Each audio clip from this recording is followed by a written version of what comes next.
Sa Bacolod City, high-value target, dakop sa patigayon nga drug bypass operation, samtang 15 ka sachet sa ginasuspetsahan shabu na recover sa isa ka street-level drug personality sa Victoria City. Si John Sala nakatutok.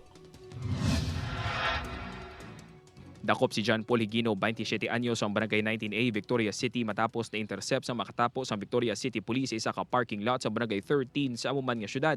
Na-recover sa iyang 15 ka sachets ang suspected shabu.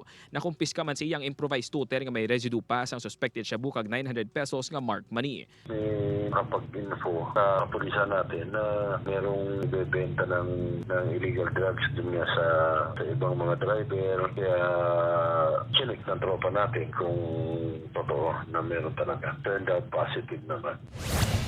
Matapos ang madugay nga monitoring, tigayon yung nadakpan ng duwa ka persona sa pagbaligya sa illegal nga droga sa Barangay 5, San Carlos City. Ginkilalang mainingas na Shin Mahinay kag Noel Caros. Nakuha sa ilang 8 ka sachets ang suspected siya mong ginabanta na gabalor sa 20,000 pesos. Sa Bacolod City naman, dakop ang ginakabig nga high-value target nga si John Mark Equibal alias Union, 22 anyos, sa bypass operation ginkasa sa Bacolod City Drug Enforcement Unit. Na-recover sa iyang 6 ka sachets ang ginapatihan siya bunga nagabalor sang 68,000 pesos. Ay, gagamit dyan eh. Lantad dyan eh. Okay na, may pusang ako eh, magkapon.